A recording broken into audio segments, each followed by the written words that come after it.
નમસ્કાર, આપ જોઈ રહ્યા છો સ્પાર્ક ટુડે ન્યૂઝ. નવનાથની નગરી વડોદરામાં આજે 50મા દત્ત જયંતિ મહોત્સવ અંતર્ગત ધાર્મિક કાર્યક્રમની ઉજવણી માટેની શરૂઆત થઈ ગઈ. આજે વાજતે ગાજતે શોભાયાત્રા પ્રસ્થાન થઈ.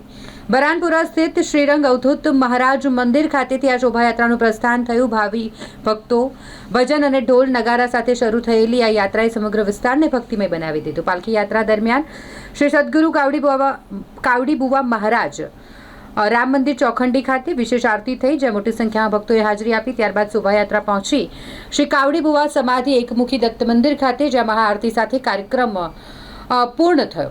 આજનું આ ભવ્ય આયોજન, જેમાં ભવ્ય શોભાયાત્રા, ત્યારબાદ મહાઆરતી અને પછી આયોજન કરવામાં આવ્યું હતું આરતીનું, જેમાં મોટી સંખ્યામાં ભાવિ ભક્તોએ હાજરી આપી હતી.